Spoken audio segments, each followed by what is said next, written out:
ஒரு ஊரில் வாழ்ந்து வந்த மிகப்பெரிய பணக்காரர் ஒருவர் பூசணிக்காய் மேல் உள்ள ஆசையில் பக்கத்து வீட்டில் விளைந்த பூசணிக்காயை திருடி விடுகிறார். இந்த விஷயம் ஊரார் அனைவருக்கும் தெரிய வர அவர் பெயர் பூசணிக்காய் திருடன் என்று சொல்ல ஆரம்பித்து விட்டார்கள்.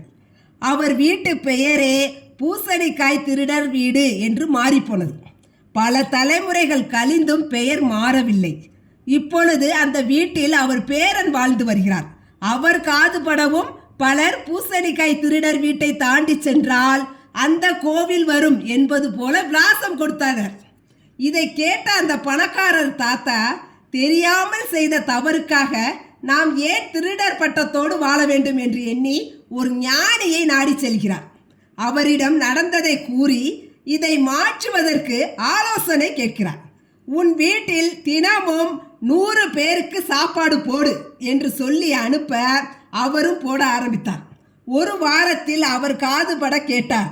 அந்த தச்சர் வீடு எங்கு உள்ளது என்று கேட்க ஒருவர் சொன்னார், அங்கே ஒரு சோறு போடுற ஐயா வீடு உள்ளது, அதிலிருந்து 3வது வீடு என்று விலாசம் கூறினார். இதை கேட்டதும் அந்த தாத்தாவுக்கு ஒரே சந்தோஷம், ஒரே ஆனந்தம். ஆக பூசணிக்காய் திருடியதை சோறு போட்டு நல்ல பெயர் வாங்கி மறைத்தார். தவறு செய்து மறைத்தல் அல்ல. அதாவது நல்லதை செய், தவறு தானாக மாறும் என்பார்கள் என்பதுதான் இதனுடைய கருத்து.